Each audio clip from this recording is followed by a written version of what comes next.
Hello everyone, welcome back to your favorite channel Gardening Diary. இது உங்கள் friend நிமி. நான் last வீடியோவில் சொல்லியிருந்தேன் ரோசஸ்க்கு பயன்படுத்தக்கூடிய பொருட்கள், அதாவது பெஸ்டிசைடாக இருக்கட்டும், ஃபஞ்சிசைட் ஆர் ஃபெர்டிலைசர்ஸ், இது வாங்க முடியாதவங்களுக்கு ஸ்மால் குவான்டிட்டிஸில் வாங்கணும் தேவைப்பட்டால் எங்கிட்ட இருந்து வாங்கிக்கலாம் அப்படின்னு நான் சொல்லியிருந்தேன். ஸோ உங்களுக்கு அப்படி தேவை அப்படின்னா கீழே தமிழ்நாட்டில் இருந்து வாங்க விரும்புகிறீங்க அப்படின்னா தமிழ்நாடு நம்பரும் இருக்குது. And if you from Kerala there is a different Kerala number. அப்போ 2 நம்பர் இருக்குது டிஸ்கிரிப்ஷனில். ஸோ நீங்கள் அவங்கள காண்டாக்ட் பண்ணிங்கன்னா வாட் இஸ் த ப்ரைஸ், என்ன பொருட்கள் இருக்குது, கொரியருக்கு எவ்வளோ ஆகும், அந்த டீட்டெயில்ஸ் எல்லாம் சொல்லுவாங்க. So if you're interested, so you can contact them and bye. Anyway, I'm still trying to bring more things to it. I am also testing lot of other branded products. ஏன்னா cost கம்மியாக இருந்தால் நல்லா எல்லாருக்குமே பயன்படும் இல்லையா அப்படின்ட்டு I am trying out couple of companies, pesticides and fertilizers. So அது results நல்லா இருந்துச்சுன்னா I'll come back and share and நீங்கள் அது கூட வாங்கி பயன்படுத்திக்கலாம்.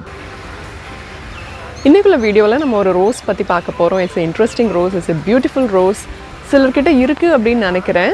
But let's go and see my experience. அப்போ இன்றைக்கி ஒரு புது ரோஸ் படிக்கலாம். Let's get into the video. இந்த ரோஸோட பேர் ப்ராஸ்பெரிட்டி. இது ஹைப்ரிட் மஸ்க் அப்படின்ற ஒரு குரூப்பை சேர்ந்தது. நம்ம ரோஸ் கிளாஸிஃபிகேஷனில் ஓல்ட் ரோசஸ், மாடர்ன் ரோசஸ்ன்னு பார்த்துருக்கோம். ஓல்ட் ரோசஸில் டீ ரோசஸ் பற்றி நம்ம டிஸ்கஸ் பண்ணியிருக்கோம் இல்லையா. இந்த ஹைப்ரிட் மஸ்க்கும் ஓல்ட் டீ கிளாஸிஃபிகேஷன் அந்த குரூப்பில் வரக்கூடிய ஒரு ரோசஸ். 19th செஞ்சுரியில் கண்டுபிடிச்சிருக்காங்க, இன்ட்ரடியூஸ் பண்ணப்பட்டது அப்படின்னு சொல்லலாம். ஜென்ரலாக ஹைப்ரிட் மஸ்க் எல்லாத்தையும் ஸ்ரப் ரோசஸ் அப்படின்னு தான் சொல்லியிருக்காங்க. ஆனால் இதுக்கு மட்டுமே சேர்ந்த ஒரு தனி பிஹேவியர் இருக்குது ஹைப்ரிட் மஸ்க்ஸ் ரோசஸ்க்கு. என்னென்னா ஆர்ச்சிங் ஹேபிட். அப்படின்னா அந்த கிளைம்பர்ஸ் வளரும் இல்லையா, இந்த கிளைம்பிங் ரோசஸோட ஸ்டெம்ஸ் நல்ல நீளமாக ஆர்ச் மாதிரி வளைஞ்சு வரும் பார்த்தீங்களா, அதே மாதிரி உள்ள ஒரு பிஹேவியர். நான் கூட இதை பார்த்துட்டு இது கிளைம்பர் ரோஸ் தான் அப்படின்னு முடிவு பண்ணிட்டேன். ஏன்னா குளிப்பழத்தில் இது கிளைம்பர் அப்படின்னு சொன்னாங்க. அப்புறமா நான் இதை கொஞ்சம் ரீட் பண்ணதுக்கப்புறம் தான் தெரிஞ்சுது it is not a real climber. Climber மாதிரி மிமிக் பண்ணும், but it's not a true climber.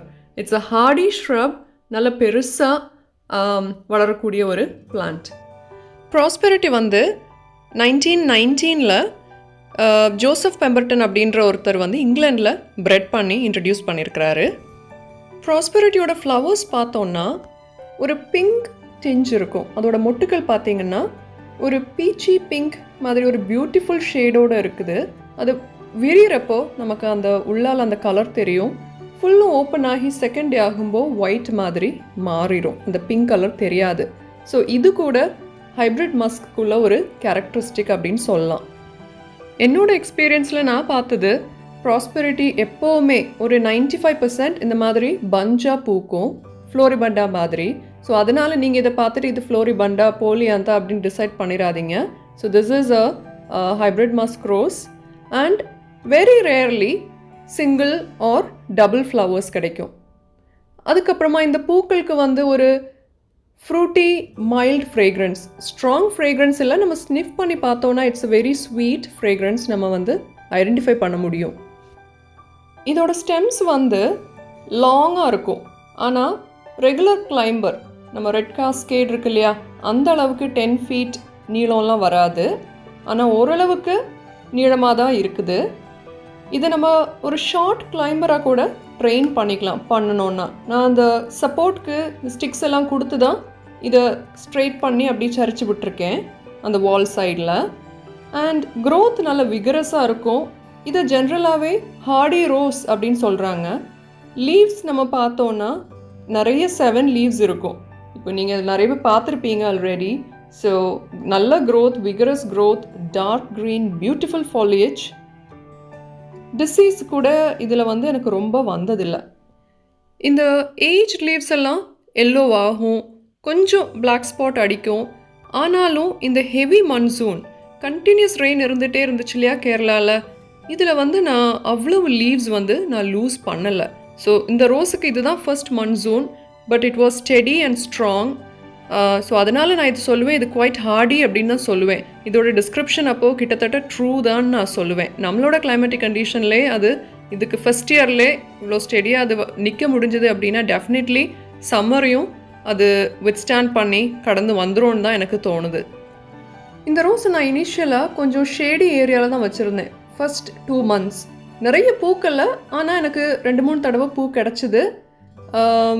ஒரு 4 to 5 hours தான் சன்லைட் கிடைக்கும் இனிஷியலாக. இப்போது ஓப்பன் டெரஸில் ஃபுல் சன்லைட் கிடைக்கிற மாதிரி தான் நான் வச்சுருக்கிறேன். Blooms are okay, repeat bloomers. ஆனால் இது வந்து கொஞ்சம் ஷேடு வந்து டாலரேட் பண்ணும். இப்போ உங்களுக்கு நிறைய வெயில் இல்லை, ஒரு 5 hours தான் வெயில் கிடைக்குது அப்படின்னா இந்த ரோஸு வந்து ஒரு பெஸ்ட் ஆப்ஷன். எஸ்பெஷலி அப்பார்ட்மெண்ட்டில் இருக்கிறவங்க, பால்கனியில் ரோஸ் வளர்க்க விரும்புகிறவங்களுக்கெல்லாம் கொஞ்சம் சன்லைட் கிடைக்கும் இல்லையா? ஸோ அங்கே இந்த ரோஸை வந்து தாராளமாக வளர்த்தெடுக்க முடியும். ப்ராஸ்பெரிட்டியோட லைட் ரிக்வயர்மெண்ட் பற்றி பார்த்தோம். இனி டிசீஸ் ரெசிஸ்டன்ஸ் எவ்வளவு ஹார்டி அப்படின்னு கேட்டிங்கன்னா, பிளாக் ஸ்பாட் டிசீசஸ் ரொம்ப அஃபெக்ட் பண்ணலை. ஏன்னா அதுதான் நிறைய பேருக்குள்ள பிரச்சனை. ஏன்னா மழைக்கு அப்புறம் லீவ்ஸ் எல்லாம் தொழிஞ்சிருக்கு, வெறும் ஸ்டெம்மாக இருக்குது, குச்சியாக இருக்குது, வளருமா அப்படின்ற கவலை. ஸோ இந்த பிளான்ட்டில் அந்த பிரச்சனை இருந்ததில்லை. த்ரிப்ஸ் ப்ராப்ளம் கண்டிப்பாக இருக்குது. த்ரிப்ஸ் வந்து எந்த ரோஸையும் தாக்கக்கூடிய ஒரு என்ன சொல்கிறது, சக்தி உள்ள ஒரு இன்செக்ட் பெஸ்ட் அப்படின்னு சொல்லுவேன். ஒரு ரோஸையும் விட்டு வைக்கிறதில்ல. ஸோ ப்ராஸ்பெரிட்டி வந்து டெஃபினட்டாக த்ரிப்ஸ் இருந்தால் அஃபெக்ட் ஆகும், பட் ட்ரீட் பண்ணிடலாம். பிளான்ட் நீங்கள் பார்த்தாலே ஓவரால் ஹெல்தி அண்ட் அந்த ப்ளூம்ஸ் அண்ட் லீவ்ஸை பார்த்தாலே உங்களுக்கு தெரியும். ஸோ நம்ம கரெக்டாக ட்ரீட் பண்ணிகிட்டு இருந்தோம் அப்படின்னா ஓரளவு ரோஸை வந்து கண்டிப்பாக சேவ் பண்ணி எடுத்துடலாம். க்ரோத் நல்லாவே இருக்குது. நிறைய பேசல் பிரேக் ஆகி வந்திருக்கு. இதை முன்னாடியும் நான் வீடியோவில் காமிச்சிருக்கேன். ஸோ அதனால் it has got vigorous growth. ஆனால் கண்டிப்பாக நல்ல ஃபீடு கொடுத்தா இந்த மாதிரி ஹெல்த்தியாக வளரும். ஸோ ஃப்ரெண்ட்ஸ், சான்ஸ் கிடச்சுன்னா ப்ராஸ்பெரிட்டி கண்டிப்பாக வாங்கி வழங்க. It's a beautiful rose to add some nice pinky white colour in our garden. And அந்த ப்ளூம்ஸ் பார்க்கவே கொத்தா பூத்து இருக்கும்போது ரொம்ப அழகாக இருக்கும். Nothing can beat it. And climber மாதிரி கூட நம்ம ட்ரெயின் பண்ணி விட்டுக்கலாம். So it's a beautiful rose to grow. இந்த ரோஸை பற்றி வேறு டவுட்ஸ் இருந்ததுன்னா கண்டிப்பாக கேளுங்க. If you have prosperity, do share your pictures in our Facebook gardening diary இல்லை கார்டனிங் டைரி வாட்ஸ்அப் நம்ம வந்து பேஜில் ஃபீச்சர் பண்ணலாம். இந்த வீடியோவில் தான் friends. Thank you so much for watching. Marbdiyo, I'll meet you all on another video. Till then, happy gardening as usual and take care of yourself. Keep growing more roses and have fun. Until next time, this is your friend Nimi saying goodbye from Gardening Diary. Bye bye everyone.